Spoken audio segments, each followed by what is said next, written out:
궁금한 점을 시원하게 한방에 해결해 드리는 알쏭달쏭 보건 건강 교실입니다. 오늘은 강사 백상은 간호사께서 신장의 기능과 만성 신부전에 관한 정보를 알려주시겠습니다. 본한인교회 시니어대학 어르신들 안녕하세요. 저는 스카보로 제너럴 호스피탈 혈액투석실에서 근무하는 백상은 간호사입니다. 오늘은 신장에 대한 얘기를 해볼까 하는데요. 여러분은 신장을 무엇을 하는 기관이라고 생각하시나요? 몇 분 어르신분들께 여쭤보니 뭘 거르는 기관인지는 아시는데 정확히 뭘 거르는지는 모르셨어요. 그래서 이 시간을 통해서 우리가 자세히 알아보기로 해요. 먹는 것만큼이나 배설이 중요하다는 사실은 잘 알고 계시죠? 신장은 혈액 속에 있는 노폐물과 독소를 걸러서 소변을 만드는 기관이에요. 어떤 분들은 소변을 걸른다고 알고 계시는데 그게 아니라 혈액을 걸러서 소변을 만드는 것이죠. 그래서 신장에 문제가 생긴다면 그 노폐물들이 다 어디로 가겠습니까? 배설이 안 되고 우리 몸 안을 떠돌며 끔찍한 결과를 초래할 수도 있어요. 그래서 한마디로 신장을 생명의 필터라고 부르기도 한답니다. 자, 그럼 신장이 우리 몸 어디에 있는지부터 살펴볼까요? 신장의 크기는 성인 주먹만한 크기로 등 쪽, 허리, 척추 양쪽에 위치하고 있어요. 그래서 가끔 신장에 이상이 생기면 요통이 올 수도 있습니다. 예를 들면 시종일관 우리하게 아프면서 열이 나면 신우신염을 의심해 볼 수 있고요. 또 날카로운 통증이나 변요통이 있으면 신장 결석일 수도 있어요. 신장은 우리가 다른 말로 콩팥이라고도 부르는데요. 그 이유는요. 강낭콩 모양이면서 팥색깔을 띠고 있기 때문에 콩팥이라고 불린답니다. 그림에서 보시는 바와 같이 우리 몸의 비뇨기계는 소변을 만드는 신장, 소변을 저장하는 방광, 그 사이를 이어주는 요관과 소변을 배설하는 요도로 구성되어 있습니다. 소변은 혈액으로부터 만들어지는데 그럼 어떻게 만들어지는지 간단히 설명드리도록 하겠습니다. 우리 몸을 구성하는 최소의 단위를 세포라고 하는 것은 아시죠? 신장에도 이와 같이 그 기능을 하는 최소의 단위를 네프론이라고 부른답니다. 이 네프론이 소변을 만드는데요. 한쪽 신장에 100만 개씩 총 200만 개가량이 있어서요. 하루에 180리터의 혈액을 여과시키고 있어요. 180리터가 얼마만큼 많은 양이냐면요. 1리터짜리 페트병 180병이에요. 참 어마어마한 양이죠. 이 많은 혈액을 여과시켜서 결국 하루에 1에서 1.5리터의 소변을 만든답니다. 자, 우리가 그러면 어떻게 만드는지 좀 자세히 네프론을 살펴보려고 하는데요. 신장을 반으로 잘랐을 때 맨 위에 피질과 수질로 나누어질 수가 있어요. 네프론은 바로 이 피질과 수질 사이에 걸쳐서 한쪽에 100만 개가 쫙 깔려 있습니다. 그럼 네프론을 오른쪽의 그림처럼 확대해서 보면요. 네프론은 크게 사구체와 세뇨관으로 나눌 수가 있어요. 이 사구체가 중요한데요. 이 사구체는 보시는 바와 같이 혈관이 실타래 모양으로 되어 있고요. 이게 마치 고운체와 같아서 노폐물같이 작은 입자는 걸러지고 단백질이나 적혈구 같은 큰 입자는 걸러지지 않게 되어 있기 때문에 정상 소변에서는 단백질과 적혈구 등을 볼 수 없는 것이죠. 자, 이렇게 여과된 혈액이 세뇨관을 타고 가면서 이 속에서 다시 재흡수가 일어나요. 그렇기 때문에 180리터의 혈액이 여과되지만 다 소변이 되는 것은 아니랍니다. 재흡수를 통해서 되돌아가고 결국 집합간에 모였을 때는 남은 잉여의 수분과 노폐물과 독소가 모여서 소변이 되는 것이지요. 신장의 주 기능은 노폐물과 독소를 걸러주는 것이지만 그 위에도 몇 가지 중요한 기능이 있어서 꼭 같이 나누고 싶어요. 첫 번째 노폐물 배설인데요. 자, 그럼 노폐물이 과연 뭘까요? 노폐물은 호흡하고 생기는 이산화탄소와 물, 또 약물이나 음식물의 대사산물인 크레아티닌, 요소, 요산 등을 말하는 것이죠. 이런 노폐물들이 배설이 안 됐을 때 나타나는 증상을 요독증이라고 불러요. 그럼 이 요독증이 나타나면 증상이 어떠냐면요. 막 속이 메스껍고 울렁거리고요. 피부가 막 가려움증, 독소가 피부에 침착되기 때문에 그다음에 아무리 입 닦고 샤워를 해도 몸에서 하수구 채취가 난답니다. 자, 두 번째는 그 수분량을 조절해 주기 때문에 우리가 물을 많이 마시면 소변이 많이 나오잖아요. 근데 물을 마셨는데 소변이 안 나와요. 그럼 그 마신 물들이 다 어디로 가냐면 체내에 쌓여서 부종을 만들겠죠. 근데 심장과 신장의 부종은 좀 특이해서 우리가 피팅 이데마라고 부르는데요. 부종 있는 부분을 손으로 꾹 누르면 이 손자국이 그대로 남아 있어요. 피부가 착 탄성해서 올라와야 되는데 그대로 손자국이 남아있는 이 피팅 이데마가 생기는 게 특징이고요. 또 신장에서는 나트륨, 칼륨 같은 전해질의 균형을 유지시켜주고 산염기를 조정해주기 때문에 이것이 안 될 경우에 손발이 저리거나 근육 경련이 자주 나타날 수가 있겠지요. 이외에도 여러분들이 잘 모르실 것 같은 내분비 기능 3가지가 중요한 게 있어요. 첫 번째는 조혈 기능인데요. 여러분 골수에서 적혈구가 만들어져요.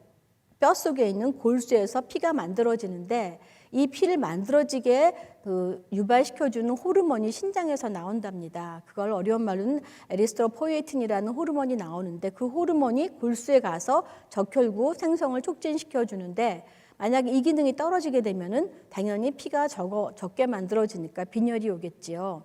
빈혈이 오면은 산소 부족으로 우리가 숨차고 어지럽고 빨리 피로해지게 될 수 있어요. 또 두 번째는 신장에서는 레닌이라는 호르몬이 나와서 혈압을 조절해 주는데요. 만약에 신장에 이상이 생기면 역시 조절이 안 돼서 고혈압을 유발할 수 있고요.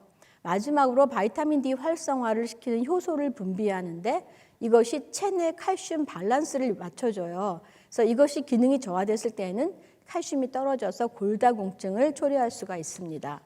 자, 그럼 여태까지 배운 기능과 이상 증상을 그림으로 보면서 한 번 더 정리하고 갈게요. 자, 노폐물 제거가 가장 첫 번째 기능이죠. 그래서 이것이 안 됐을 경우에는 온몸에 독소가 쌓이는 요독증이 나타날 수 있고요. 수분 조절이 안 될 경우에는 부종이 생길 수가 있고요. 또 바이타민 D 활성화가 안 되기 때문에 뼈가 무너지는 골다공증이 생길 수가 있고요. 또 적혈구 생성 호르몬이 안 나와서 빈혈이 생길 수가 있고요. 마지막으로 혈압 유지시켜주는 호르몬이 적어짐으로써 고혈압을 유발시킬 수 있습니다. 이 5가지 기능과 증상은 밀접한 관계가 있기 때문에 꼭 명시해 두시면 좋겠습니다. 신장에 생기는 질병은 다양하지만 신장이 완전히 망가진 신부전에 대해서만 잠깐 설명드리고 넘어갈게요. 신부전은 레날 페일리어라고 해서 신장이 완전히 셧다운 된 상태를 말하는데요. 일단 급성으로 왔은 급성 신부전은 다시 회복할 수 있는 가능성이 있어요. 하지만 이게 만성 신부종으로 바뀌면은 이건 완전히 신장이 끝장난 거거든요. 그래서 신장의 기능이 3개월 이상 계속 저하된 상태가 됐을 때 우리는 만성 신부전이라는 진단을 내려요. 그럼 왜 만성 신부전이 생기냐 하면 만성 사구체염, 아까 사구체가 피를 걸러준다고 했잖아요. 여기 계속해서 염증이 생기면 기능을 못하겠죠. 그다음에 당뇨병, 혈압, 고혈압, 이게 다 혈관에 관계된 질병들이에요. 기타, 비만, 고령, 또 유전성 이런 것들이 있는데요. 이 중에서 원인 제1순위가 사구체염이 아니라 당뇨병이에요. 그렇기 때문에 당뇨가 있으신 분들은 신장 관리에 적극적으로 주의하셔야 되겠습니다. 우리가 신부전을 진단하는데 소변검사, 혈액검사가 있는데 제가 이거는 중요하지만 왜 꼭 제가 명시하고 싶었냐면요. 혈액검사에서 사구체 여과율을 좀 봐주세요. 이 사구체 여과율은 사구체에서 얼마나 피를 걸릴 수 있는 능력이 있느냐, 이게 신장의 기능을 좌지우지하기 때문에 굉장히 중요하고요. 우리가 정상인 수치를 90 이상을 정상이라고 합니다. 스테이지 1부터 5까지 한번 살펴봤을 때 스테이지 1은 비록 단백뇨와 혈뇨가 나올지라도 콩팥 기능은 아직까지는 정상이에요. 단백뇨와 혈뇨가 나왔을 때 빨리 치료를 시작하셔야 되겠고요.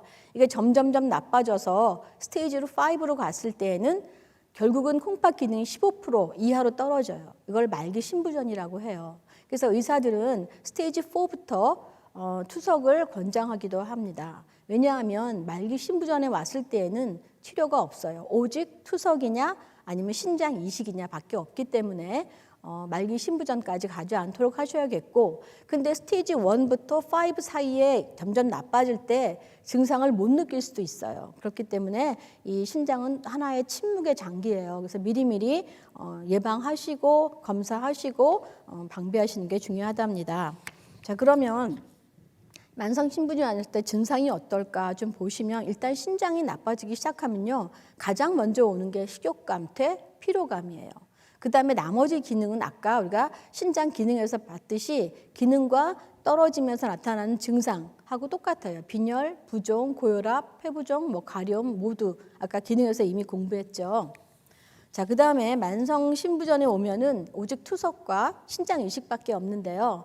그 투석은 혈액투석과 복막투석 두 가지가 있어요. 그래서 많은 분들이 혈액투석을 하고 있는데요. 혈액투석은 결국은 혈액을 체외로 꺼내서 그 기계에 의나 필터에 의해서 다 걸르고 수분을 빼고 난 뒤에 되돌려 보내주는 인공투석을 혈액투석이라고 하는데요.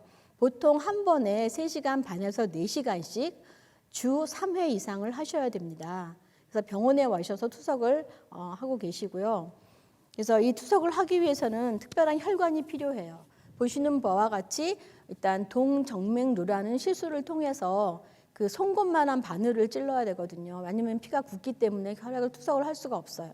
그래서 동맥의 큰 바늘, 정맥의 큰 바늘을 찔러서 동맥에서 뽑은 혈액을 정맥으로 돌려주는 그 기능을 하는 거고요. 또 때로는 저 혈관이 안 좋을 경우에는 목이나 그 심장 쪽에 있는 혈관에다가 관을 집어넣어서 투석을 하기도 한답니다. 이 투에 관한 내용은 많기 때문에 혹시 기회가 된다면 나중에 더 자세하게 설명드리겠습니다. 복막투석은 본인이 집에서 하루에 3, 4회 정도 복막을 이용해서 하는 투석을 말하고 있어요. 자, 신장은 나이가 들면서 노화하게 돼 있어요. 그래서 혈류량도 10년마다 10% 이상 떨어지고, 아까 사구체 여과율도 그냥 건강하지만 10년마다 8%씩 떨어지고 있어요. 신장의 크기는 80대를 30대에 비교해 봤을 때는 거의 반 정도까지 줄어들 만큼 사이즈가 줄어들고 있어요. 그래서 이런 노화를 막을 수는 없지만 우리가 신장이 나빠지는 습관들을 거기다가 더 첨가한다면 신장이 더 빨리 망가지겠죠. 그래서 한번 살펴보겠어요. 첫 번째는 습관적인 진통제 복용을 피하셔야 돼요. 우리가 좀만 아프다고 해서 진통제를 빨리빨리 먹는, 자주 먹는 습관은 굉장히 나빠요. 왜냐하면 해열 진통제, 타이레놀, 개보린, 판핀 이런 해열 진통제는 간 독성을 유발시키고요. 소염 진통제, 이부프로펜 같은 소염 진통제는 신장의 독성을 가져오기 때문에 꼭 필요한 경우에만 복용하시기를 권하고 싶어요. 두 번째는 잘 모르실 것 같은데 갑작스럽게 격한 운동을 했을 때는 근육이 괴사를 하고 그 괴사에서 된 그 손상된 세포들이 신장으로 몰려가서 갑자기 신장을 다운시키는 급성 신부전이 될 수 있기 때문에 이것도 피하셔야 되겠고요. 세 번째는 갈증인데요. 갈증은 뭐죠? 바로 수분이 부족하다는 증상이잖아요. 근데 이 갈증을 방치하면요, 독소 농축으로 신장이 쇼크가 올 수 있어요. 그렇기 때문에 갈증 날 때까지 기다리지 마시고 미리미리 수분을 보충해 주셔야 되겠고, 특히 커피를 즐겨 마시거나 설사를 한 날에는 더욱더 물을 미리 보충해서 만성 탈수를 예방해 주시는 게 중요합니다. 네 번째, 지나친 고염식은 다 알고 계실 것 같은데요. 수분을 가둬둬서 몸 안에 혈압을 올리게 되죠. 그런데 어르신분들이 좋아하는 것 중에 하나가 국물이에요. 근데 그 국물에는 숨어있는 소금이 있기 때문에 저는 꼭 국물은 조금만 드시고 과감하게 버리시라고 권하고 싶어요. 그건 아까운 게 아니거든요. 자, 그 다음에 저염식이라고 제가 써놨는데, 고혈압이 없는데도 건강한 상태인데 지나치게 걱정하셔가지고 지나친 저염식을 하시면 저나트륨 혈증에 빠지게 됩니다. 고혈압보다 저혈압이 무섭듯이 저나트륨 혈증 또한 간과하시면 안 되는 거고요. 다섯 번째는 고혈압, 당뇨, 고지혈증, 3종 세트는 많이 같이 가죠. 이것들을 방치하시면 결국 혈관이 손상되고, 혈관이 손상되는 것은 신장에 손상을 가져올 수 있기 때문에 이것 또한 방치하시면 안 되겠어요. 물 마시는 게 중요하기 때문에 예방법으로 제가 좀 발췌해 왔는데요. 물 부족할 경우에는 짜증이나 우울, 쉽게 피로, 이런 면역의 문제까지 생길 수가 있답니다. 그리고 이 만성 탈수의 주범이 의외로 커피나 녹차, 에너지 드링크, 술 이런 것들이 될 수 있어요. 왜냐하면 이런 것들은 이뇨작용을 일으켜서 흡연을 많이 배출시키거든요. 그래서 커피를 마시면 물을 더 배로 마셔야 되는 거예요. 자, 그럼 물을 얼마나 마셔야 될까요? 권장량은요, 30cc 곱하기 자기 몸무게. 내가 만약 50kg다 그러면 한 1.5리터는 마셔줘야겠죠. 그러면 어떤 물이 좋냐? 그러면 순수한 물 또는 미네랄이 포함된 물 또는 국차까지는 허용하고 있어요. 그런데 그 약재 달인 차를 물처럼 마신다든지 젊은이들이 탄산수를 막 물처럼 마시는 것 등은 꼭 피해줘야 할 주의사항이고요. 제가 좋은 습관 하나를 추천한다면 일어나자마자 미지근한 물 한 컵을 천천히 마셔주는 거예요. 그럼 세포를 깨워주고 장을 활성화시켜주기 때문에 좋은데 물은 반드시 한꺼번에 빨리 마시는 것은 꼭 피하셔야 돼요. 그래서 이렇게 천천히 마셔주고 자주 마셔주는 거. 또 아시다시피 식후에 마시는 거 별로 안 좋죠. 그러니까 식간에 많이 마셔주시도록 권해드리고 싶고요. 그 다음에 아까 설명드린 당뇨가 만성 신부전 원인의 제1위였기 때문에 당뇨를 유발할 수 있는 습관을 한번 보고 갈게요. 첫 번째는 수면 부족인데요. 아시다시피 이상적인 수면 시간은 7시간이에요. 근데 5시간 이하로 계속 자게 되면 당뇨가 생길 수 있는 그 유병률이 5배나 5배나 증가한답니다. 저도 수면 부족으로 고생하고 있는데요. 이 수면 부족이 되지 않도록 애써야겠고요. 두 번째는 아까 본 것처럼 습관적인 약물 복용 또는 약물 남용 이런 것들이 간의 당 조절 기능을 떨어뜨리기 때문에 당뇨 유발할 수 있고요. 세 번째 중요한 스트레스예요. 스트레스가 만병의 근원이지만 특히 당뇨에는 아주 치명타랍니다. 그래서 스트레스는 당뇨를 유발시키기도 하고 더 심하게 만들 수도 있기 때문에 여러분들이 나름대로 스트레스 해소하는 방법을 현명하게 가지고 계실 필요가 있습니다. 나머지 운동 부족이나 기름진 음식은 당연히 더 제가 설명하지 않아도 주의해야 될 것이고요. 만약에 현재 당뇨, 고혈압 등을 가지고 계신다면 합병증이 생기지 않도록 철저히 관리하셔야 돼요. 이 신장의 만성 신부전도 결국은 합병증으로 오는 거거든요. 자, 그다음에 신장도 결론은 혈관과 혈액을 건강하게 유지해야 하는 장기라는 것을 꼭 잊지 말아 주세요. 자, 짧은 시간 동안 광비염이한 신장에 대해서 필요한 부분만 전해드리기 위해서 애썼는데 잘 전달됐는지 모르겠어요. 저는 늘 건강하고 밝은 시니어 대학 어르신들의 행복한 삶을 응원하겠습니다. 감사합니다. 어떠셨나요? 궁금증은 해결되셨나요? 다음 시간에도 좋은 프로그램으로 찾아뵙겠습니다. 감사합니다.